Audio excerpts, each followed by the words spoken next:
Hello students, today we are going to start with the new chapter that is lighting in the room. As we all know, light is very important for us.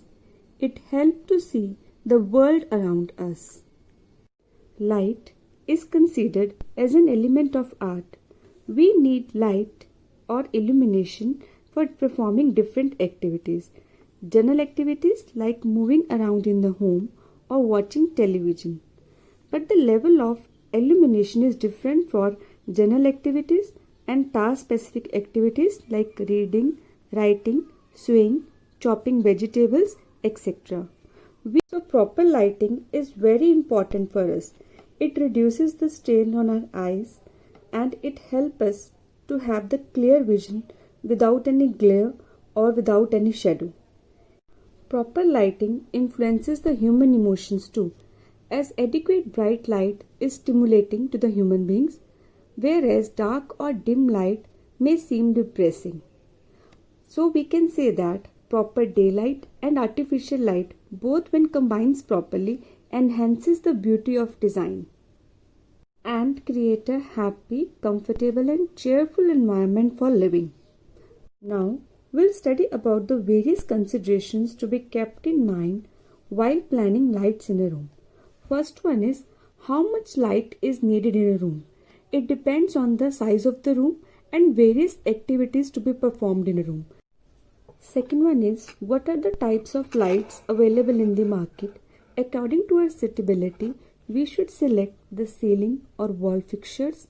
We need yellow or white light and the accessories needed. Third one is to get the maximum light or the bright light, we should place it properly so that there is no shadow or no glare. So placing of light is very important. Fourth consideration is balance of natural daylight and artificial light. Proper placement of windows to get the maximum natural daylight and proper placement of the artificial light to have the proper illumination in the room. So we have done the considerations to be kept in mind while planning lights in a room. Now we are going to start with the sources of light. There are generally two sources of light. One is natural light, another one is artificial light. While planning interiors, both sources of light should be considered. First, we'll study about the daytime light, sunlight, or we can say natural light. Sun is the major source of natural light. The amount of daylight coming in a room depends on the shape, size, number and directions of windows in a room. If we have larger window, it permits us to have more sunlight or daylight as compared to the smaller window. There are seasonal variations too. On a sunny day, we can get more sunlight as compared to the cloudy day. The windows placed on the western or eastern side gives us more sunlight as comparison to the northern or southern side. We can also control the amount of light entering through the window by treating them as by providing curtains or blinds, etc. Natural light is very important for us as the exposure of sun leads to the synthesis of vitamin D in our body, which prevents bone loss. It is also helpful in improving sleep and mental health. Second one is artificial light. It is used in the absence of natural light and it requires proper planning. Any light produced from this man-made source is termed as artificial light. It ranges from diya, candle to light fittings in our room, ceiling lights, wall lights or lamps. It lightens up the room in the absence of natural light or generally to give us the additional lighting. Some rooms which receive less amount of daylight or simply to enhance the look by creating different moods by using different color of lights, or we can also give emphasis on decorative pieces, art pieces, etc. by using these artificial lights. Few years back, we used incandescent bulbs and fluorescent tubes. Incandescent bulbs gives us the yellow light which gives us warmth, and fluorescent tubes gives us white light which provides us with the soothing and cool effect. Nowadays, LEDs are more popular as they consume less power and have greater lifespan as compared to the bulbs and fluorescent tubes, and they provide us with the more illumination. They are available in various shapes, sizes and colors. So these are the two sources of light which provide us the illumination in the room. Now we'll study about the types of lighting. There are basically two types of lighting. One is the general lighting and second one is the local lighting or task lighting. First one is general lighting, which used to illuminate the room uniformly.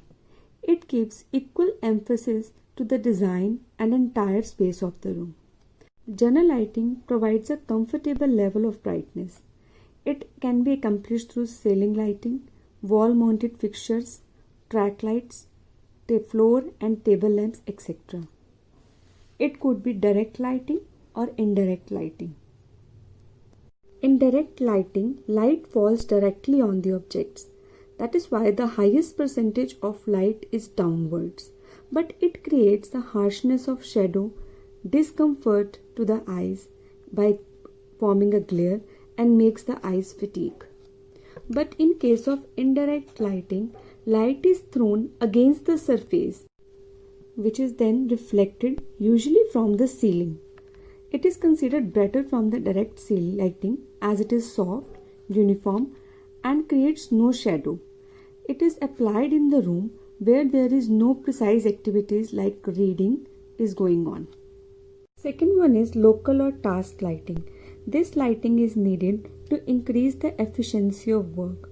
We need this kind of lighting to carry out the various activities like reading, cooking, serving and studying.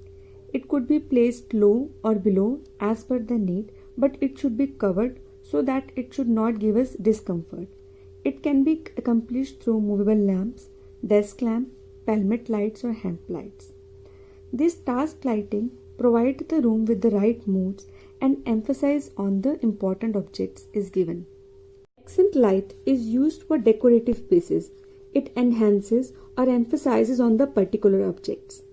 It is accomplished through halogen spotlights and table lamps. Now we'll study about the technical definitions and calculations of light. First one is watt. It is a method of measuring the rate of energy transfer from an appliance. Watt is an SI unit of power which calculates the rate of consumption of energy. For example, 1 watt of electric bulb will change 1 joule of electric energy into light energy per second. It is the SI unit of power. The electricity bill we are paying according to the how many watts of power we have used. Second one is lumen. It is a measurement of the amount of light emitted by the bulb or tube. In an average, 70 lumen are required per square feet. More the lumen, more is the illumination in the room. A standard 100 watt bulb emits about 1630 lumen. Now we learn how to calculate the power of bulb or tube suitable for a room.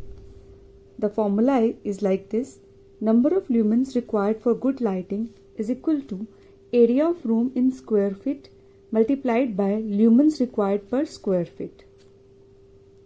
The desired levels of illumination also depends on the factors like distance between the light source and the object, design of lighting and equipment, and the last one is the amount of reflection from ceilings, walls, floors and furnishings.